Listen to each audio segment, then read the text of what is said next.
future belongs to service providers who innovate without limits. That's why the fastest growing service providers are choosing the NetSapiens platform. Visit netsapiens.com.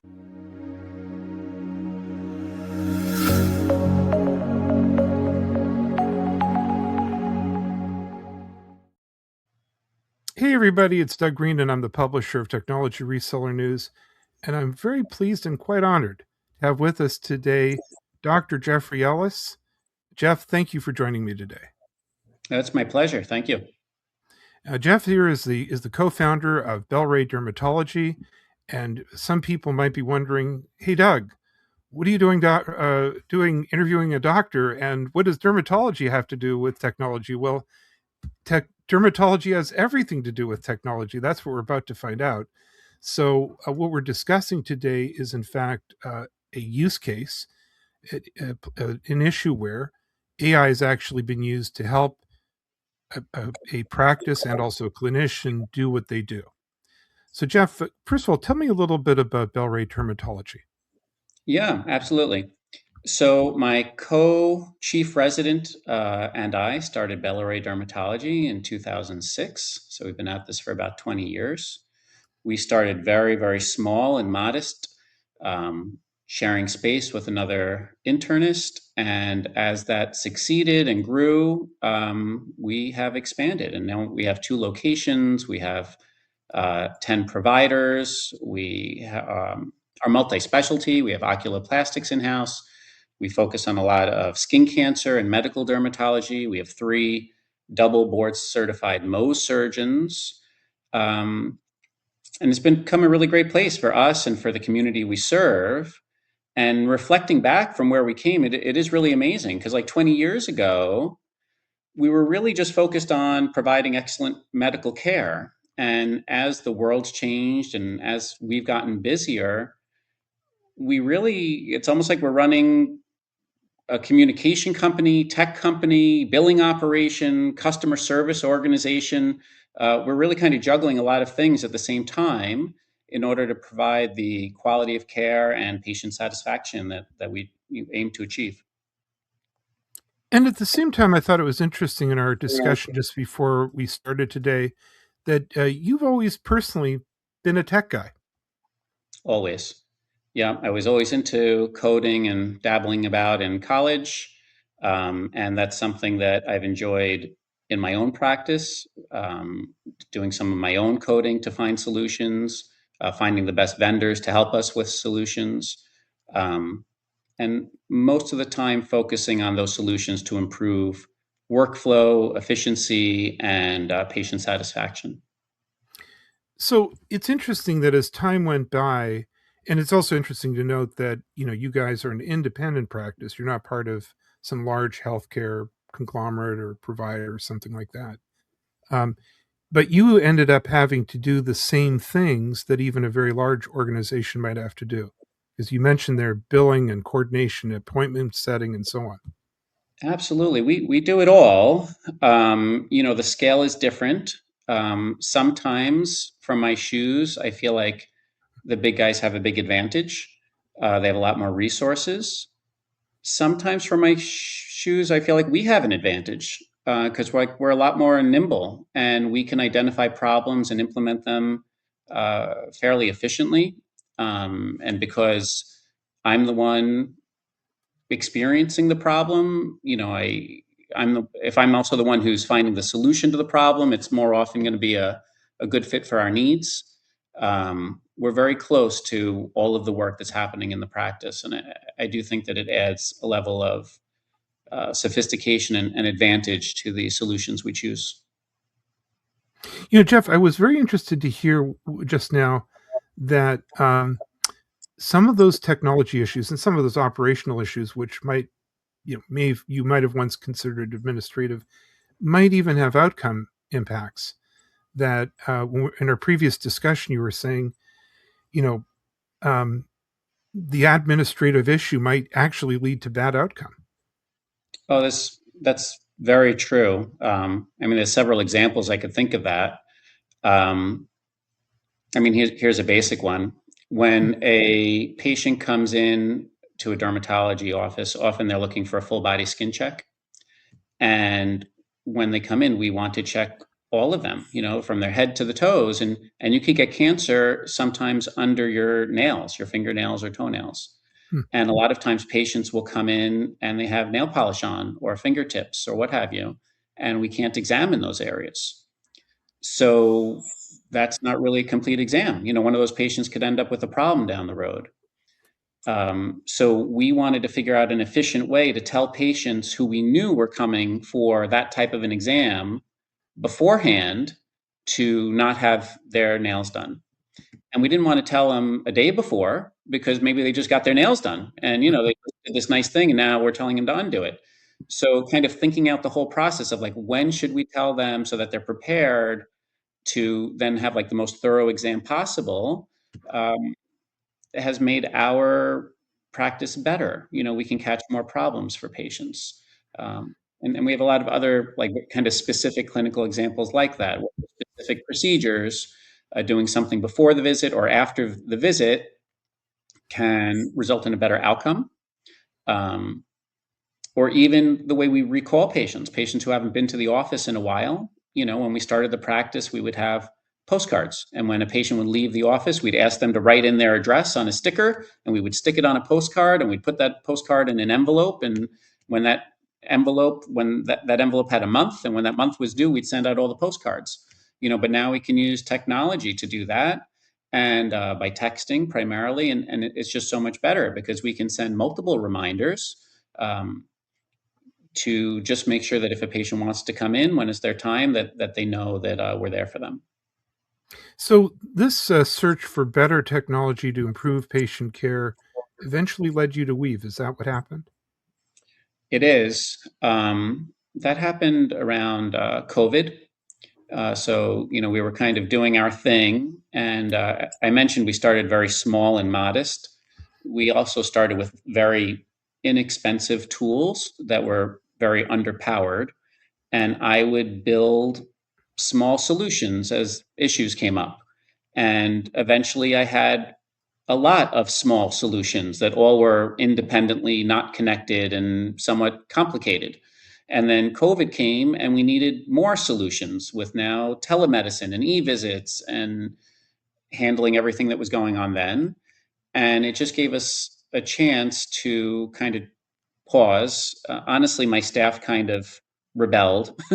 They're like, we can't have like another add-on to everything that's going on. They'd have 7 different windows open, looking everywhere, and we need to kind of consolidate things and do things better.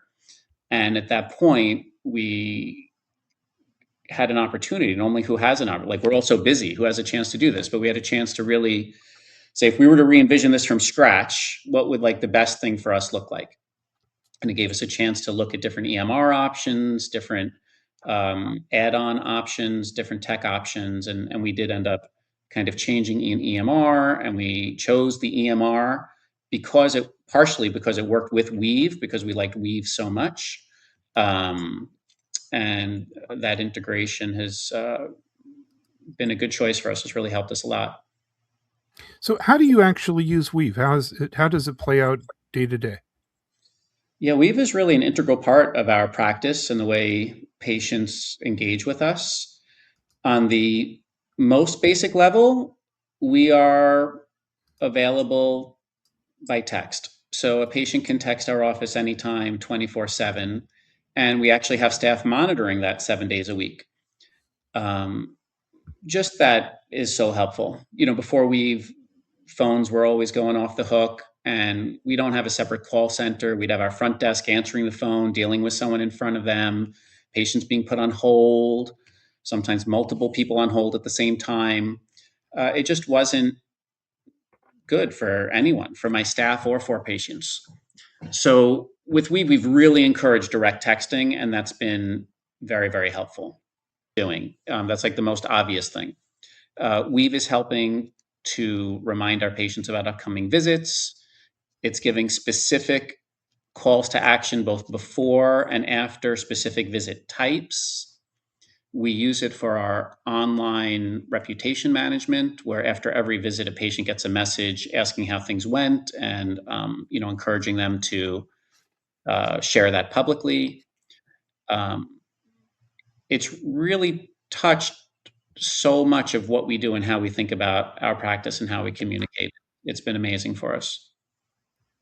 Jeff, one of the things I'm picking up again and again is the move towards messaging, the Yeah. move towards text as an almost everything tool. Well, it can't be an everything tool. Definitely not. If there's something important going on with a patient's care, I don't think texting is the best way to relay that. But the truth is, like, a lot of business communication is somewhat mundane, but it has a lot of volume. Patients requesting an appointment, changing an appointment, needing a refill on a medicine, some basic questions here and there. It really allows the phones to stay open for the calls that matter.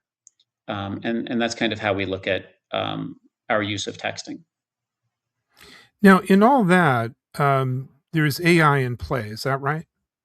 There is AI in play, yes. And but it sounds like it's sort of under the hood. So in other words, the AI engine is just quietly doing the stuff that basically you are otherwise designing. Yeah, so Weave has integrated AI in several clever ways, and they're continuing to do more with AI. But some examples, when we're responding to a text, which is typically my office staff are responding to these, scheduling appointments or whatever, Weave does suggest a reply, which is often helpful for patients. Um, that's kind of basic, I mean, that's helpful. I think what's much more impressive is AI is actually reviewing the calls that are happening in the office, and it's giving me a report showing me different analytics about the calls. So that means it's both listening, transcribing, and then interpreting those calls. And it has analytics for people. People want different things out of analytics, right? So some of the analytics that Weave has are very business oriented, like how many people called for an appointment that didn't get an appointment, kind of like what's driving your bottom line. I'm a little less interested in that. What I'm much more interested in is when it calls out something where there was a customer service issue, where a patient left frustrated or unhappy. And that gives me a chance to identify what happened in that call and then see if that's an opportunity for staff training or for an opportunity to improve our policies or procedures. Because really, our goal has always been, and it probably is now stronger than ever, is having patients satisfied and very happy about their experience with our office. So, what I think I'm also hearing is as an independent practitioner, you're able to provide in the office very good personal care. But That the vulnerability has always been the administrative part where maybe the larger guys, have just more muscle at their disposal. Yeah, that's absolutely true. And so one of the ideas at the dawn of this sort of phase of AI was that there would be an equalizing effect, that it would allow smaller organizations to basically present themselves, on a big scale. Um, AI is a powerful tool. I mean, it really can help you. I mean, like in the example I gave you, that AI tool might listen to 1,000 conversations and pull out three of them for me to review. I can review three conversations, right? I can't go through all of them. So absolutely, it can help a smaller group provide a level of quality that um, and not only quality, but I guess like oversight and like a level of Right. management. Like we don't have that level of management in our group. I run the ship, so and I'm also seeing patients and I'm also hiring my staff and running my staff meetings. But this kind of gives me eyes on so much more Right. that I have a pulse of what's going on. Whereas otherwise, I wouldn't have any way to have that. I think that you've put your finger on a vulnerability a lot of organizations of your scale have, which is the the owner is also the operator, and that person is critical. That person's actually doing the job, And there's a little bit of you're now able to mentor the frontline people. You're actually able to know how conversations are happening where you're not present, and provide a little bit of direction and so on. I'm wondering if also you experienced, or with your you say your CX is better, customer experience is better. Our employees, did it solve the problem of the 7-screen issue of Oh, the absolutely. yeah. Yeah, 100%. I mean, the staff love texting. It's what they do anyway, and the having things integrated is just it's better. I mean, not only is it better for them, there's less mistakes, having everything in one place. Like I used to have demographics entered. I had my staff do that in 4 different places. It's amazing that they were even willing to work for me. But they were loyal and they did it, and we did a good job with it. But um, the integration and having one place to look is definitely makes it better for everyone involved. Well, Jeff, there's so much to talk about, but thank you very much for joining me today. This has been great insight. Like I said before we started, I get to hear a lot of stories about a lot of products. We rarely get to actually find out from people actually how it plays out in the field. So thank you for sharing your experiences. Thank you for being willing to discuss this with everybody. Oh, it's my pleasure being here. Thank you so much. Innovate without limits, scale without compromise, and never pay per seat again. Discover why providers choose netsapiens.com.